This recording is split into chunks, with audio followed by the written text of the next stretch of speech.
नमस्कार, आज एक बार फिर से आप सभी का स्वागत है और मैं हूं आपके साथ कविता सिंह। हमारे आज के स्टडी वीज़ा एक्सपर्ट को लेकर एक बार फिर से हाजिर, ताकि हमारे दर्शक, हमारे विद्यार्थी घर बैठे ही जान सके कि जो विदेश जाने का स्टडी वीज़ा का जो प्रोसेस है वो क्या रहता है।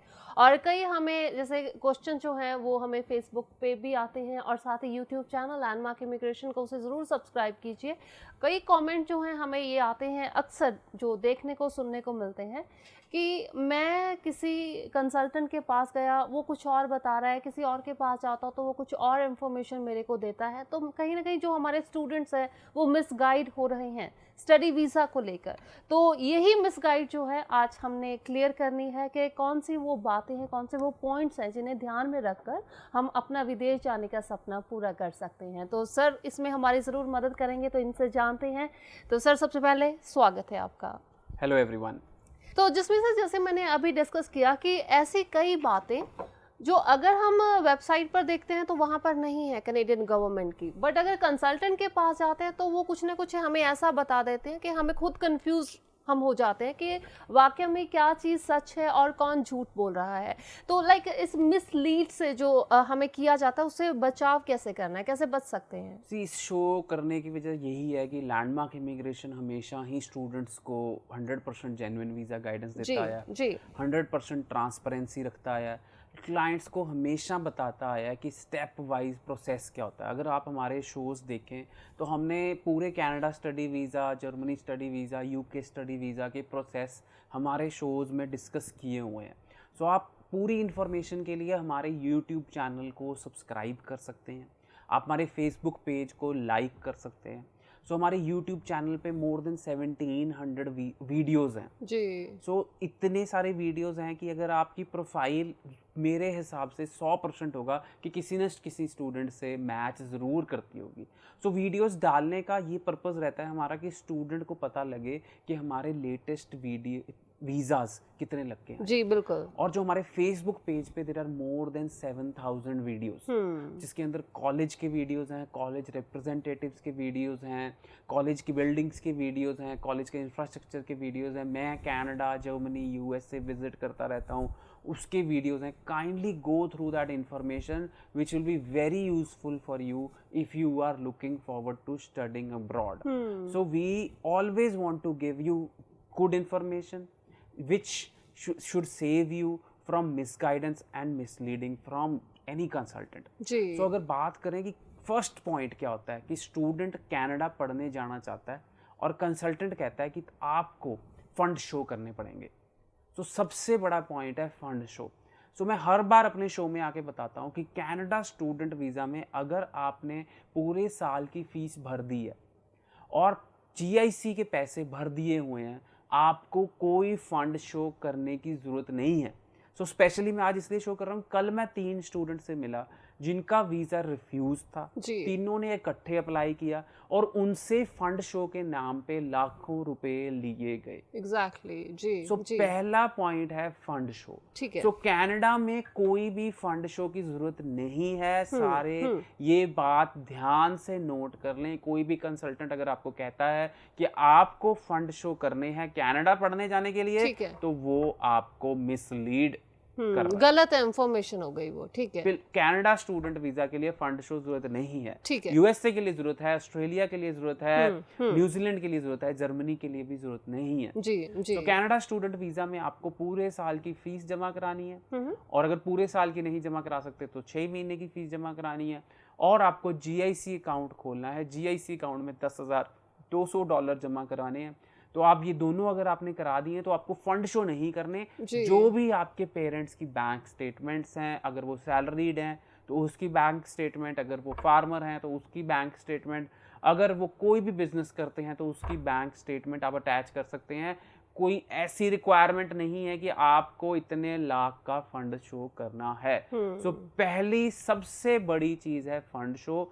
सो kindly do not waste your money कि फंड शो के नाम पे आप किसी को पैसे दो, और काइंडली अवॉइड दिस सेंटेंस कि फंड शो करने पड़ेंगे आपको कनाडा स्टूडेंट वीजा के लिए। जी। तो सबसे पहले जो इंफॉर्मेशन आज हमसे शेयर की गई है कि फंड्स के नाम से सबसे बड़ी जो ठगी, इस वर्ड को मैं यूज यहाँ पर कर रही हूँ बिकॉज मोस्टली हम लोग वाकई में सुनते हैं कि मेरे को कंसल्टेंट ने ये बोला तो हमने उसको फीस डिपॉजिट करवाई, लेकिन वो ट्रांसफ़र जो है वो कॉलेज में ना होकर वो अकाउंट जो उसने अपने खुद के पर्सनल अकाउंट में ट्रांसफ़र किए, और जब हम उसको बोलते हैं कि हमारा वीज़ा अगर नहीं आता कि हमारी फ़ीस जो है वो रिफ़ंड करवा दो, तो वो फ़ीस भी रिफ़ंड नहीं हो रही, कॉलेज या यूनिवर्सिटी जो है वो फ़ीस रिफ़ंड नहीं कर रहा। बहुत वैलिड पॉइंट आपने उठाया। दूसरा पॉइंट मैं यही डिस्कस करने वाला था कि कोई भी कंसल्टेंट आपको कहता है कि जीआईसी और कॉलेज फीस मेरे अकाउंट में ट्रांसफर कर दो, वो बिल्कुल नहीं करना जी। सी जो जीआईसी और फीस है वो फॉरेक्स कंपनी के अकाउंट में ट्रांसफर होती है, किसी भी कंपनी के अकाउंट में ट्रांसफर नहीं होती। वो फॉरेक्स कंपनी को आप ट्रांसफर कर सकते हो, या अपने बैंक को आप कह सकते हो कि फॉरेन करेंसी में कॉलेज को भेज दे, या फिर काफी सारे पोर्टल्स हैं जिसके थ्रू आप अपनी फीस ट्रांसफर कर सकते हो। सो किसी कंसल्टेंट को जीआईसी और फीस डिपॉजिट नहीं करनी है आपने, उसमें भी आपका बहुत बड़ा नुकसान है। और अगर आपने फीस डिपॉजिट कर दी है, सपोज आपने कितने डॉलर दिए, $10,000 दिए कंसल्टेंट को, तो आपको कॉलेज से $10,000 की रिसीट आनी चाहिए जी। तो आपके पास रिसीट होनी चाहिए कॉलेज से। सो को जो कंसल्टेंट जेन्युइन काम करते हैं, they will give you receipt, but I will tell you 99.9% you should not deposit your fees and GIC amount in consultant's account. You should deposit directly to college or directly to a forex company or directly to a bank. उसमें भी बहुत बड़ा नुकसान है student का। कई बार कुछ countries में, जैसे अगर मैं बात करूँ यूएसए में, फीस पहले नहीं जाती, सो कंसल्टेंट बच्चों से पैसे ले देते हैं और बाद में उनको पैसे वापस नहीं करते। जर्मनी में 1.5-2 लाख फीस ट्रांसफर होती है। अच्छा। कंसल्टेंट पहले फीस ले लेते हैं, बाद में उनको उतने पैसे नहीं वापस करते। न्यूजीलैंड में पहले फीस नहीं जाती। सो ये सारी बातें स्टूडेंट को पता होनी चाहिए। और अगर आप डिटेल्ड में इंफॉर्मेशन लेना चाहते हैं किसी भी कंट्री के लिए, आप मेरे से बात करना चाहते हैं, kindly call at 9041390412 or send me an email at info@landmarkimmigration.com. I will personally assess your profile. आप कहीं से रिफ्यूज्ड हैं, आपके वीक प्रोफाइल है, आप कंट्री चेंज करना चाहते हैं, आप केप्स नोट अप्लाई करना चाहते हैं, आपके हस्बैंड कनाडा में पढ़ रहे हैं, वाइफ कनाडा में पढ़ रही हैं, आप अपने लिए डिपेंडेंट वीज़ा अप्लाई करना चाहते हैं, आप कनाडा में हैं, अपनी स्टूडेंट वीज़ा एक्सटेंशन लेना चाहते हैं, या post study work visa apply करना चाहते हैं, we provide all these services because we have an representative in Canada who's handling all these queries. तो आज की डेट में भी मैं आपसे शेयर करूंगा कि जिन स्टूडेंट्स ने स्टडी वीज़ा एक्सटेंशन कनाडा में अप्लाई की है, we do that also, और उनको 3 दिन में स्टडी वीज़ा एक्सटेंशन मिली है। जिन स्टूडेंट ने post study work visa apply किया है कनाडा में, उन स्टूडेंट्स को भी 2 दिन में post study work visa approvals आई हैं। सो जो स्टूडेंट्स स्टडी के बाद पोस्ट स्टडी वर्क वीज़ा ले चुके हैं और पीआर की फाइल लगाना चाहते हैं, उन स्टूडेंट्स को भी लैंडमार्क इमिग्रेशन बिल्कुल गाइड करता है पीआर की फाइल लगाने के लिए भी, because we have a representative in Canada, we have an ICCRC in Canada working for us, so we will provide you each and every information which is needed for complete process. So we will guide you for study visa, we will guide your parents for tourist visa, your parents for super visa when you will get your PR. You want a post study work visa, we will guide you. You want PR, we will guide you. So we are offering a complete solution to all the students who are applying through Landmark Immigration, and Landmark Immigration has a full-time manager in Canada. Our address is also on the website, their number is also on the website. She does shows with our representatives abroad. She visits all the colleges and gets more information on daily basis. So अगर आपको कोई भी information चाहिए regarding anything, you can contact Landmark Immigration, and if you want to get in touch with me, send me an email. I told you the email address info@landmarkimmigration.com. जी, अच्छा ये तो हमने point discuss किए, चाहे funds को लेकर है चाहे फीस को लेकर है। अच्छा, एक कंसल्टेंट कहता है कि आपके 6 ईच हैं तो भी कहीं ना कहीं मुश्किल लग रहा है वीज़ा आना, लेकिन एक है वो कहता है कि 5 है कोई बात नहीं तो भी आपका वीज़ा आ जाएगा। आपने बहुत वैलिड पॉइंट उठाया कि थर्ड पॉइंट जो स्टूडेंट को अट्रैक्ट करता है मिसलीडिंग इंफॉर्मेशन और मिसगाइडिंग इंफॉर्मेशन की तरफ, वो होता है जब कंसल्टेंट कहता है कि आप कनाडा जा सकते हैं विदाउट आइलेट्स, आप कनाडा जा सकते हैं 5 बैंड पे, आप कनाडा जा सकते हैं 5.5 बैंड पे। So please avoid these kind of advertisements and please avoid. So जो Canada की requirement है that is 6 each for SDS and overall 6 bands for non-SDS. So please avoid if somebody is telling you that you can apply for Canadian student visa without IELTS, which is not possible. Please avoid if somebody is telling you you can apply it for Canadian visa with 5 band, not possible. Yes, you can apply to other countries at 5.5 or 5 bands, but not to Canada. So Canada में जब हम कोई attractive news सुनने को मिलती है कि Canada में कोई कंसल्टेंट कह रहा है 5.5 बैंड पे वीज़ा लग गया, सो हमको लगता है कि यार ये अट्रैक्टिव है, that means that you are going towards misleading information. तो आपको ये सब चीज़ें अवॉइड करनी है. फर्स्ट थिंग, फंड शो नहीं होते हैं. Second thing, fees and GIC आपने डायरेक्टली कॉलेज को भेजना है. थर्ड थिंग, अगर कोई लो IELTS स्कोर वाली कनाडा के लिए आपको ऐड नज़र आती है, you have to avoid these things. Canada में 2 ही कैटेगरी हैं, one is STS and one is non STS. I say it again and again so that you can be safe from misguidance from any consultant. जी, तो जिसमें sir जैसे आजकल हम सुन रहे हैं कि आप पैकेज में भी जा सकते हैं कनाडा, क्या ये मिस गाइडेंस का एक पॉइंट हम काउंट कर सकते हैं? बिल्कुल. See when everything is so transparent, everything is on website. Okay, सब कुछ cic.gc.ca पे लिखा हुआ है. Process of Canadian student visa. आपको ऑफर लेटर मंगानी है. ऑफर लेटर मंगाने के बाद आपको कॉलेज की फ़ीस पे करनी है. कॉलेज की फ़ीस पे करने के बाद आपको GIC अकाउंट खुलाना है. GIC अकाउंट खुलाने के बाद आपको GIC का पे करना है. फिर क्या कहते हैं, आपको मेडिकल कराना है और एम्बेसी फीस पे करके आपको अपनी फ़ाइल ऑनलाइन लॉन्च करनी है. Everything is on the website of cicgc.gc.ca. अगर आप खुद चेक करें तो सारा कुछ आप चेक कर सकते हैं कि everything is online. And when somebody says you, आपको कोई कहता है कि सारे पैसे वीज़ा लगने के बाद, that is not possible in Canada.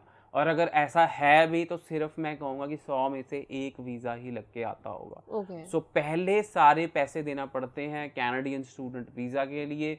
और सही तरीके गाइड होने के लिए आपको सरकारी कॉलेज या अच्छे प्राइवेट कॉलेज में भी जाने के लिए आपको ट्यूशन फीस पहले देनी पड़ती है. So please avoid these kind of advertisements also and apply genuinely, apply through a good consultant, get information. आप सर्च करें, हम सारा दिन स्नैपचैट, टिकटॉक, फेसबुक, यूट्यूब करते हैं. सो सर्च फॉर राइट इन्फॉर्मेशन. आपका करियर इस इन्फॉर्मेशन पे डिपेंडेंट है. So please don't go and see these kind of advertisement. And जब सही कंसल्टेंट भी हैं मार्केट में, मैं ये नहीं कहूँगा कि सब गलत मिसगाइड करते हैं, but the few who misguide और क्लाइंट उनके पास जाके मिसगाइड भी हो रहा है. And then he has to suffer losses, huge loss of money. And पैसे के साथ साथ डीमोटिवेशन भी होती है. स्टूडेंट को डीमोटिवेशन भी होती है कि मेरा कनाडा का स्टूडेंट वीज़ा रिफ्यूज़ हो गया. बिल्कुल. सो अभी एक और मैं केस डिस्कस करूंगा. सो स्टूडेंट को यही नहीं पता होता कि मेरे फॉर्म में लिखा क्या है. ठीक है. स्टूडेंट को ये नहीं पता होता कि मेरी फाइल एम्बेसी में सबमिट हुई है कि नहीं हुई. स्टूडेंट को कंफर्मेशन नहीं होती कि मेरी फाइल में फैमिली इंफॉर्मेशन में क्या भरा है. अगर आपको इन चीज़ों का नहीं पता है तो मैं कह सकता हूं कि शायद आपकी फाइल एम्बेसी में लगी ही नहीं. शायद आपकी फाइल एम्बेसी में लगी ही नहीं, क्योंकि कल भी परसों एक स्टूडेंट है, I don't want to take his name, student applied for refiling through us and he applied for the offer letter and he paid his tuition fees. उसने अपनी ट्यूशन फीस पे कर दी. and then we applied CAPES notes for him. CAPES note वो होते हैं जब आपको refusal आ जाती है. एंड ऐसा होता है कि आपको पता ही नहीं होता कि आपकी रिफ्यूजल में क्या लिखा है. आपको पता ही नहीं है कि कंसल्टेंट ने क्या लगाया था आपकी फाइल में. Then we apply for CAPES notes and CAPES notes में पता लगा कि उस स्टूडेंट के ऊपर बैन लगा हुआ है क्योंकि उसके कंसल्टेंट ने कोई फेक डॉक्यूमेंट यूज किया था उसकी फाइल में. सो वो कनाडा दोबारा नहीं जा सकता. दोबारा क्या, 5 साल के बैन के बाद भी शायद वो कनाडा कभी नहीं जा पाएगा स्टूडेंट. सो उस केस में आप प्लीज़ अपने फॉर्म्स पढ़ें, अपने फैमिली इंफॉर्मेशन फॉर्म्स पढ़ें, अपनी SOP पढ़ें, अपनी फाइल अच्छी तरह से स्कैन करें.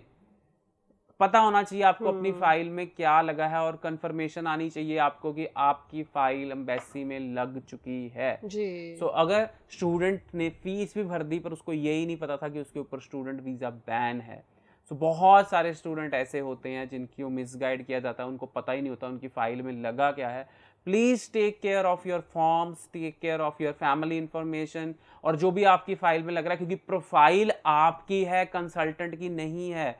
आपकी लाइफ है, आपका करियर है, अगर कुछ भी खराबी होती है तो that's going to affect you only. So please take care of these information. It is very important that you should know कि आपकी फाइल के अंदर लगा क्या जी बिल्कुल।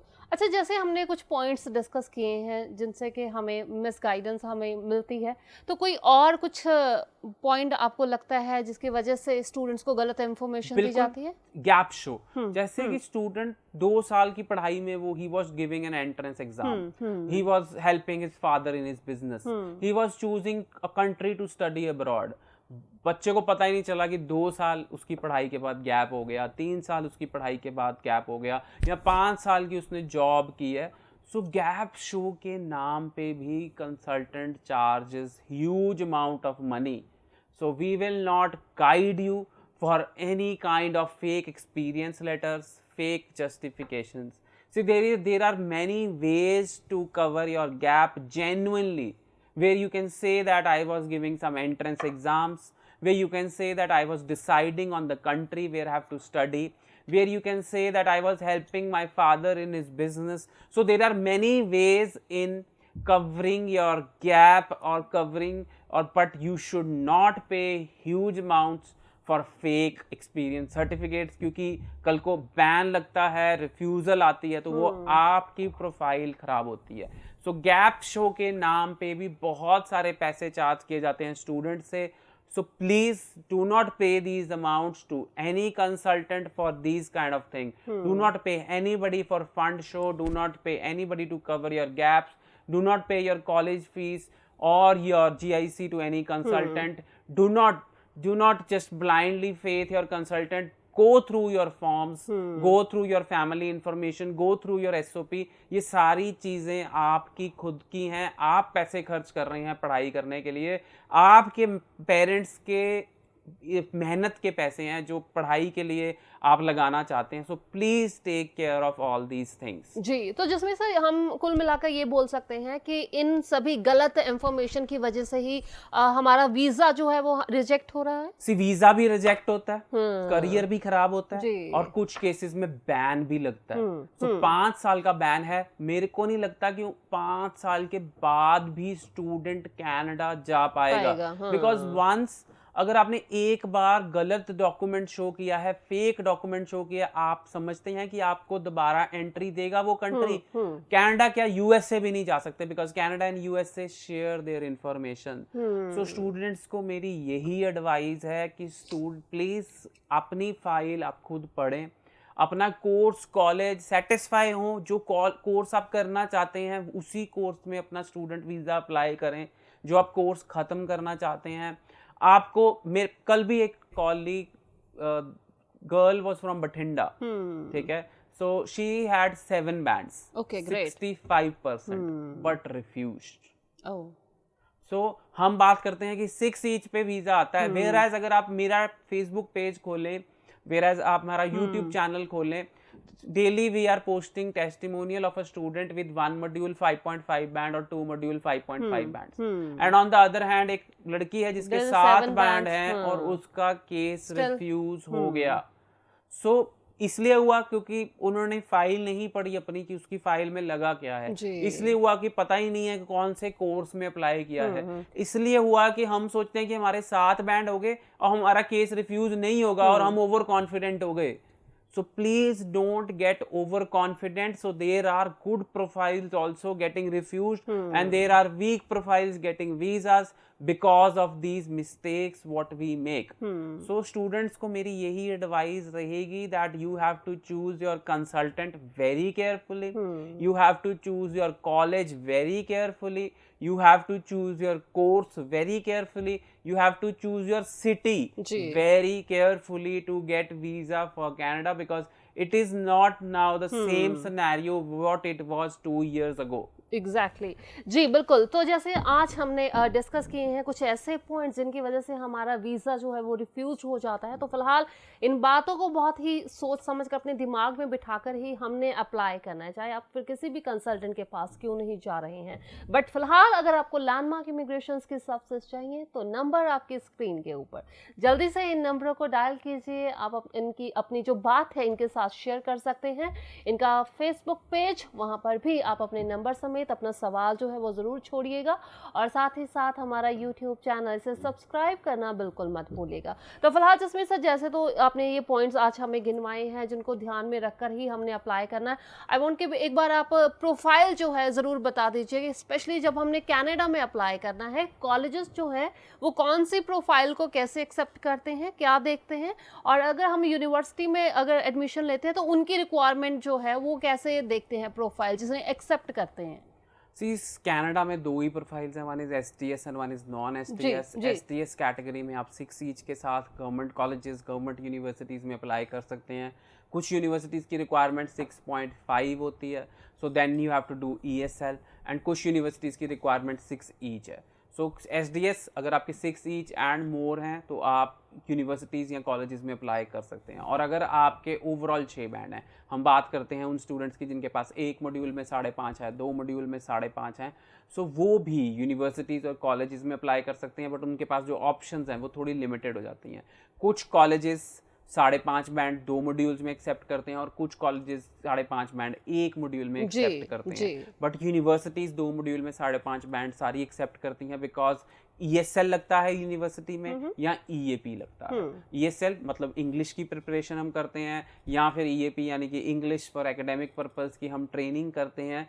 So that is useful, that अगर आप अपना कोर्स करना चाहते हैं तो आप वो EAP करते हैं। बट यूनिवर्सिटीज़ में एक प्लेसमेंट टेस्ट होता है। जब आप यूनिवर्सिटी में पहुंचते हैं वो एक आपका इंग्लिश का टेस्ट लेते हैं, चाहे आपके 2 मॉड्यूल में 5.5 बैंड है और आपको वीज़ा मिल चुका है। सो प्लेसमेंट टेस्ट देने के बाद वो डिसाइड करते हैं कि आपको EAP लगेगा कि नहीं लगेगा।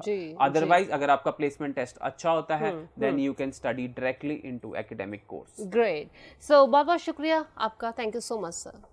Thank you so much. तो इसी के साथ आप मुझे भी दीजिए इजाज़त, अगली बार फिर मुलाकात करेंगे। अपना ख्याल रखिए, और जल्दी से आप भी ऑनलाइन एडमिशन जो हैं अपनी कनाडा स्टडी वीज़ा के लिए ज़रूर बुक करवा सकते हैं। तो उसके लिए लैंडमार्क इमिग्रेशन आपके लिए हाजिर है। तो फिलहाल इस शो में हमारे वो सभी लकी स्टूडेंट्स जिन्होंने लैंडमार्क इमिग्रेशन से स्टडी वीज़ा की सक्सेस ली, तो आइए देखते हैं क्या कहना है उनका। धन्यवाद। Good evening everyone, my name is Krishna, I am from Sunny Enclave Kharar and मैंने 2018 में +2 पास की थी 60% से। आफ्टर दैट 2 इयर्स बाद मैंने 2019 के अक्टूबर में मैंने IELTS की है, जिसमें मेरे 6 बैंड आए हैं, 6 ईच। आफ्टर दैट मैंने लैंडमार्क इमिग्रेशन में मैंने अपनी फाइल लगाई है, और 2 इयर्स के गैप के बावजूद भी उन्होंने मेरा बहुत ही जल्द से जल्द फाइल, मेरा बहुत जल्द ऑफर लेटर भी आ गया। आफ्टर दैट मेरे 23rd ऑफ फेब मेरे बायोमेट्रिक हुआ। उसके बाद विद इन 15 डेज मेरा वीजा आ चुका है और मैं बहुत खुश हूँ। और यहाँ के स्टाफ बहुत अच्छे हैं, हेल्पफुल हैं, और थैंक्स टू लैंडमार्क इमिग्रेशन मैं सबको रिकमेंड करूंगी कि यहाँ पर आए और अपनी फाइल लगाएं और अपने ड्रीम्स को पूरा करें। Thank you.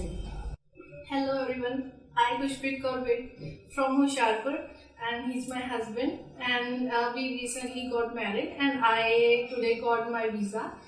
I just got my visa in 1 day and I have passed my graduation in arts last year and I got 6.5 overall band and not less than 5.5, and to the esteemed service of Landmark Immigration from Jalandhar, especially I want to mention my counselor named Skira Singh. He advised me everything in detail. And today I got my visa through the help of Landmark Immigration of Salt College, Ontario, and today I am very happy. And I also refer to others for visiting here and for shining their dreams through their pathways. Thank you. ਜੇਕਰ ਤੁਸੀਂ ਵੀ immigration ਸਲਾਹਕਾਰ ਹੋ ਜਾਂ visa expert ਹੋ, ਤੁਸੀਂ ਵੀ ਸਾਡੇ show ਦੇ ਵਿੱਚ ਪਾਰਟਿਸਿਪੇਟ ਕਰਨਾ ਚਾਹੁੰਦੇ ਹੋ ਤਾਂ ਸਾਨੂੰ ਕਾਲ ਕਰ ਸਕਦੇ ਹੋ। ਨੰਬਰ ਹੈ 9914400369। ਨੰਬਰ ਇੱਕ ਵਾਰ ਫਿਰ ਤੋਂ ਨੋਟ ਕਰ ਲਓ, 9914400369।